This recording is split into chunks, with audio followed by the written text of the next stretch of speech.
嗨，你好，我是智辉，好久不见。今天呢是2021年的9月28号，星期二啊。今天呢，我们用这种比较随意的方式跟大家来聊一下 YouTuber 的一些事情啊。我的频道呢是2019年的12月10号上传的第一支视频啊。那个视频上传之后呢，基本上没什么人看。当时的想法也比较简单，就是听说这个地方可以赚钱，试一试呗。然后就传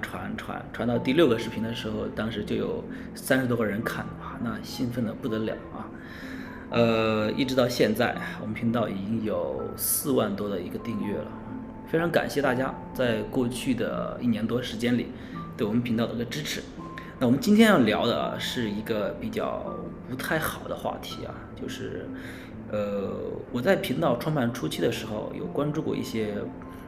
台湾的博主，也有一些马来西亚的博主，中文博主嘛，毕竟我们大陆的博主不太多啊，跟中文相关的我就关注了一些。其实不可否认呢，有几个对我影响蛮大的啊，我这边就直接讲一下名字。一个是台湾的那个艾尔文啊，还有一个台湾的博主，我非常喜欢的女孩子叫做 Skimmy， 就是你的网络闺蜜那个频道啊。再一个让我来下定决心要做这个频道的，其实还有一个啊，就是小船。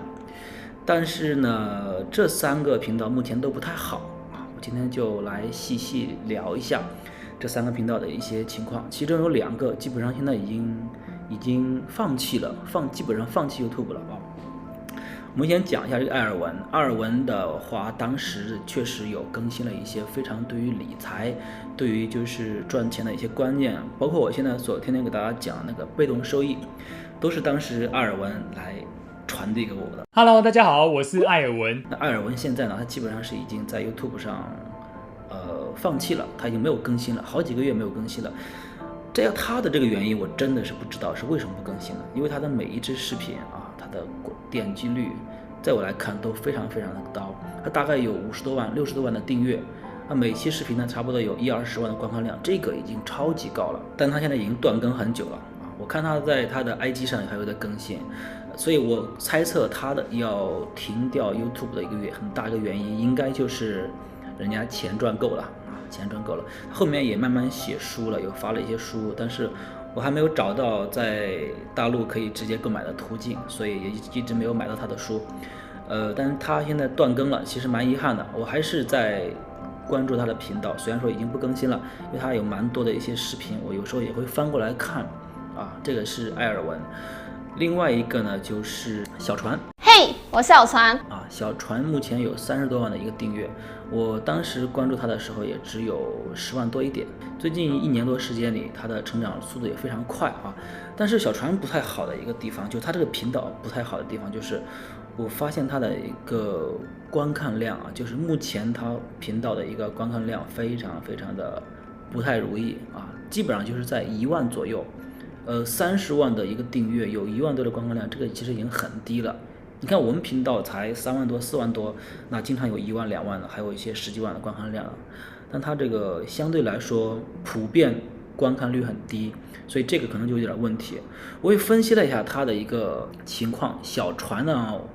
一开始它的观看量比较高，是因为它介绍一些项目啊，一些确实可以赚钱的一些项目，而且非常详细，它会介绍步骤啊，还有其他的一些技巧之类的。到后面呢，它开始大面积的去卖教程，就是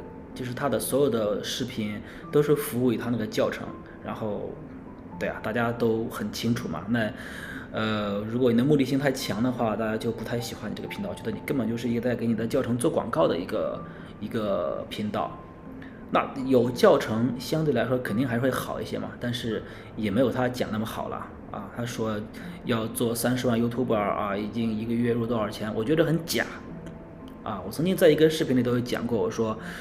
在这个频道上啊，在这个世界上没有那种很傻的人，你讲那么多，讲多了大家也就不信了啊。一开始当然他的学生我相信有很多也是赚到钱了，但不是大部分赚到钱了，我相信绝大部分是赚不到钱的，但是你前提就是要买那个课程嘛。所以他目前的那个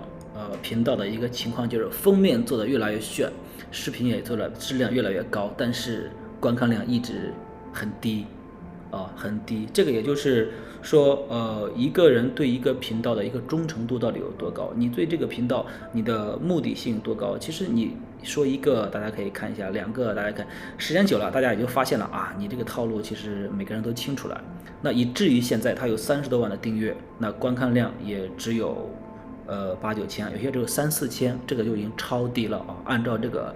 百分比例的话，已经超低了。你30万订阅量只有3千、5千观看量，就是连0.2%都不到，这个就超低了啊！那像艾尔文那个，虽然他现在已经不更新了，但他的视频每个月还是有蛮多的，上百万的一个观看量。我觉得这个也就取决于他的视频里边绝大多数都是一些干货，就是让人看了之后真的会学到一些东西。真的能够成长起来。认同艾尔文，他确实视频给我带来非常多的一些改变，包括我现在的一个理财观念，包括我对财产的一个分配，我基本上都是从他那边学的。那所以，时间久了，大家也知道这个频道是有价值的，于是呢，还是有很多人在关注他，很多人在看他的视频。对啊，那如果说你所有的视频，一个30多万的博主，所有的视频都是为了服务你卖那个教程的话，我觉得时间久了，可能就不会有人再去关注你了啊，和不会有人看了。对，很多年之前就有一个大佬曾经说过这样一句话：互联网就一定要免费啊，一定要免费。那你卖课程、卖教程没有任何问题，你就要承担一个后果，就是大部分人就不再去关注你啊，你的成交率其实有限的。1%或者1/1000这样子的啊，那所以你1%你成交了一个，那99个就不再关注你了，因为他们不需要买你的教程，所以导致他的频道的视频的观看量是越来越低，越来越低。那第3个呢，它叫那个 Skimmy， 你的网络闺蜜。Hello， 大家好，我是 Skimmy， 你的网络闺蜜。这个是一个情感类的一个频道。情感类的一个频道，这女孩子长得也漂亮，说话也好听，基本上就是从头到尾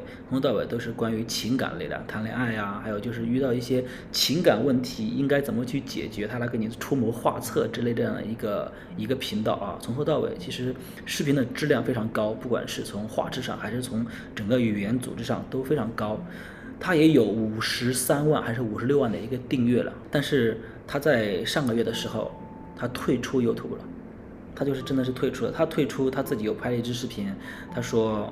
他有看到过他的一个偶像，那个偶像也是国外的一个 YouTuber，有几百万订阅的时候，突然发了一个视频说，要退出 YouTube， 因为他听到了一句话，他那句话的意思是说，其实你可以用一种更快乐的方式去生活。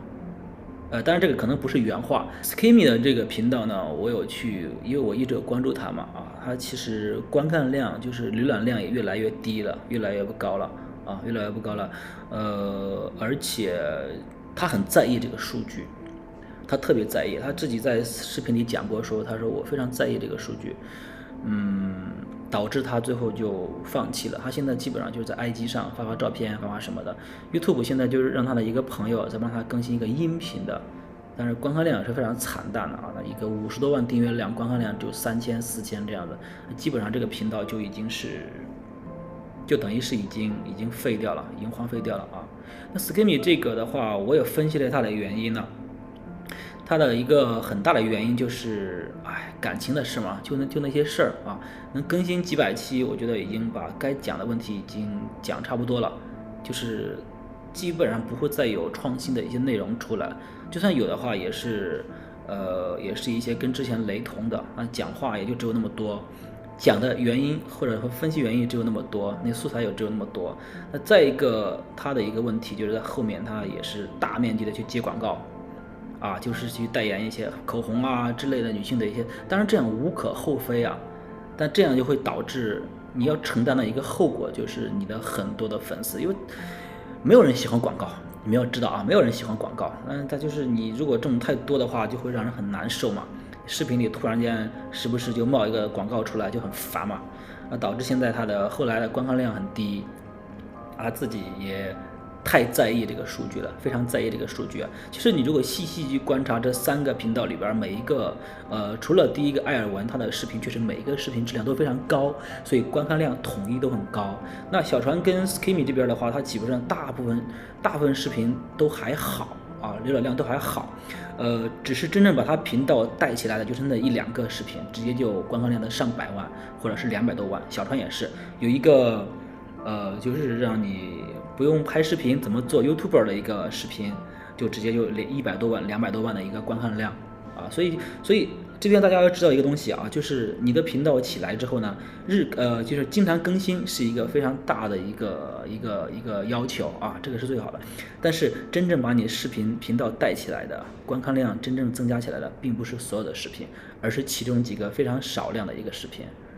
啊，那些视频呢就是叫爆款，就是爆款视频，我深有感触了。你看我们现在4万多的订阅，我相信有一半的订阅都是那其中的几个视频给带动起来的。有大部分视频都是平淡的，平淡无奇的。那 Skimmy 他之所以要放弃，很大原因是这个频道让他已经不再快乐了，他太在意那个数据。再一个就是有很多的一些他自己讲了，有很多的酸民，他说经常被酸，经常被就是太在意这些东西了。简单讲就是内心太脆弱了，内心太脆弱了。像我们这种你无所谓，刀枪不入，爱酸不酸关我什么关系啊？随便怎么讲，反正我们做自己就好了。我们也没有那么大的一个用户剂量，我们只有几万的一个订阅，但是已经很开心啊。但是今天我就想花点时间来分析一下这3位 YouTuber 啊，他们都是在我来说都是一个非常大量、非常大咖的一个 YouTuber 啊。但是目前他们面临这3个情况呢，我就有时候也会反思一下，自己啊，就是要始终相信一句话啊，就是做最好的努力，做最坏的打算。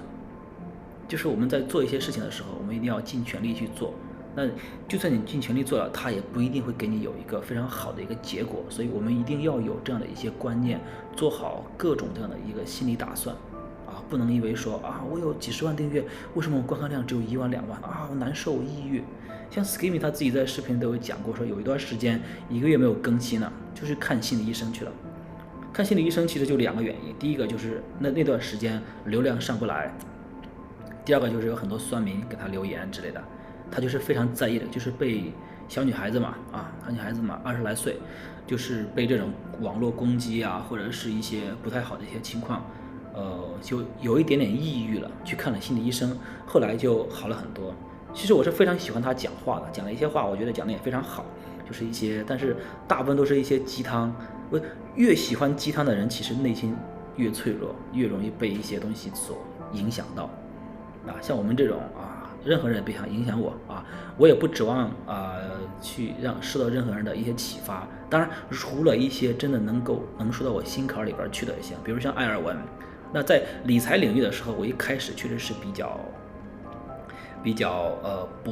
薄弱的，所以他给我的很多知识我确实有受用到，而且我自己亲身体验过以后发现真的非常好。所以这1年多时间以来呢，我们除了我们自己频道相关的一些收入之外，那理财也确实给我带来非常多的一些收益啊，非常多的一些收益，所以我又认可它。因为你听到之后你就会去实践，那你实践完之后呢，发现这个东西确实是不错，确实是可以赚到钱，确实是对的，对啊，然后就认可嘛。那只有实践过之后，表示它是对的，才能够去认可这个给你传递这个信息的人。像艾尔文的话，对吧？艾尔文他现在虽然已经不在 YouTube 了，但是我也有追他的 IG， 他经常就是一张图配几个字，然后都是他自己的一些原创内容，我觉得讲的非常好。就是所以今天这3个 YouTuber 呢，也是有一点点感想跟大家来分享一下。那假如你现在也在做 YouTube 的时候，我希望今天的视频对你是有用的啊，不管你对未来的一个规划是怎么样子的，但是我希望你能够非常平和的去面对这件事。就是那句话，做最好的努力，做最坏的打算啊！就算我努力了，至于结果怎么样，我不在意啊！我不是说我50万订阅的一个博主，我一定要有多少观看量，我1年一定要赚100万，对吧？那你现在做这件事，你只要自己努力了就够了，其他的我们都不要太在意。再一个呢，就是给大家一个赚钱的观念，其实我一直想表达的一个观念啊，最后了，就是说你要做，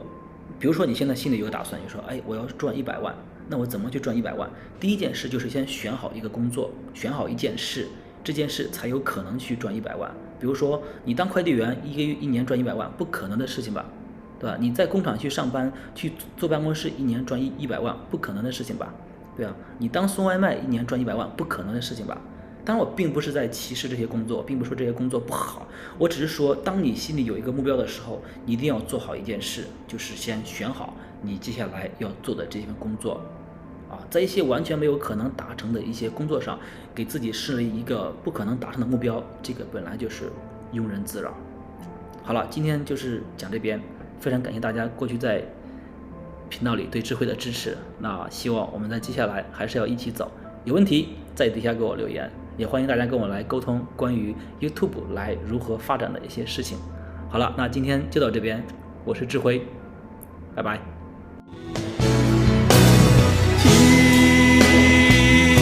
海哭的声音，盘踞着谁又背上了心，却还不清醒。一定不是我，至少我很冷静。可是泪水就连